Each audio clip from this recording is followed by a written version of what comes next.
what are the symptoms of autism? So basically, as a clinical psychologist and psychiatric and also psychiatrist, we diagnose based on DSM-5.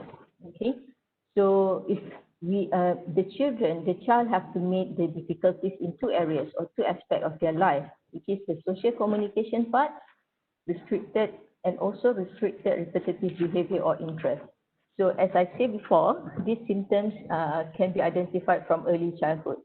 Okay, what does it mean by difficulties in social communication? Okay, so children with autism characteristics, they rarely use language to communicate with other people. So normally they will use gesture, like they point to the object that they want. Okay, some of the children don't have the language ability at all, so they are not speaking. So they may be just mumbling. Okay, so some of them not responding when spoken to. Okay, and they don't share interest or achievement with their parents. You know, like kids when they play or they watch TV and they saw like advertisement on toys or a vacation place, so they will come to the parents and say, oh, I want to go to this place, I like playing this game and things like that. But you cannot see this in children with autism. Okay, and some of them don't understand the use of gesture, like if you point to something, so they don't know what is it that you're trying to say, or if you wave by and things like that, so they don't understand what is it that you're trying to say. Okay, and they have difficulty to read the facial expression of others, and not only that, they also have a restricted range of facial expression when they communicate. So it's hard to tell whether they are angry or whether they are sad or whether they are happy. And you can also see the characteristic of autism if the child don't really show interest to play with other children. If you send, if you go to the playground and take the child to the playground, normally the child will go and try to play with other kids, like run together and things like that. But for those with autism characteristics, they prefer to play alone. And you rarely see them engage in imaginative play. You know, like children, sometimes they use remote control as a car. They use sofa to build a house, and then they pretend like they're drinking from empty cup and things like that. But this kind of play is lacking or not even present in children that have autism symptoms. All right, so the second area is actually restricted and repetitive behavior or interest. Okay, the child, sometimes they like to line up toy in a particular way over and over again, normally in a straight line. And if someone mess up with the toy or their arrangement, then they will have a meltdown or they will have a tantrum.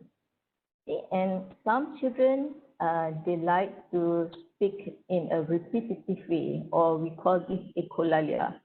So they keep on repeating the things that they heard. So the things that they heard, it can be just after they heard that thing, or something that they heard like 2 hours back. Okay, and then having very narrow and intense interest. Okay, some of them like only like cars, and they only like the wheels. And also some of the children, you can see this even when it comes to the food selection. They're very particular about food. Okay, sometimes they only take rice and soup. Some kids, they only take noodles. So it's very restricted and very narrow.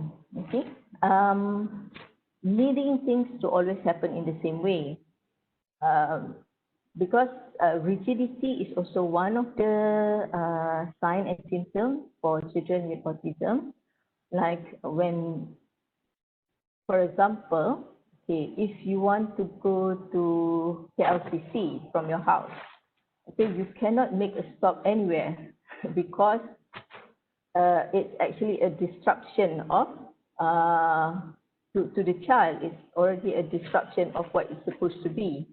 Okay, so you have to go straight. You cannot stop to fill in your petrol and things like that.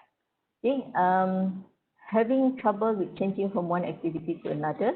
Okay, like if they play with something or they engage in certain activity, it's quite difficult to channel them and to take them to do something else. Okay, and also showing sign of sensory sensitivity, like not liking labels on clothes, licking or sniffing objects. Some of the kids, they like to sniff objects before they actually taste it or before they actually eat. I mean, before they actually eat or before they actually play with it.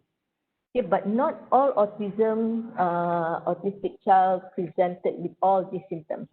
Okay, they can have a combination from the first area just now, the communication part, and few from the behavior characteristics.